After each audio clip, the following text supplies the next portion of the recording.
Ala, si Miss Dinakdakan, iba na naman ang ano niya ngayon. Ang niluto niya naman is pansit bihon. Kung mag-order na kayo kay Miss Dinakdakan. Pansit naman ngayon ang keme niya. Tikman mo nga yung niluto mo kung masarap din yan. Matabang man. Matabang. O, bumili na kayo sa kanya ng pansit. Kain na po. Wala. Darating nyo ma? Kain niyo. Nanarting. Wala. Ano mga gusto mo? Nalaman. Hintayin mo magising. Anong oras pa siya makakaalis? Alas 4 na.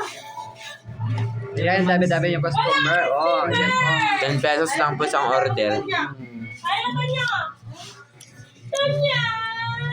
Ala, sumasayo pa si Miss Dinakdakan. Ala, yung bongga. Kaya mo na pansit. Anemic na pansit. First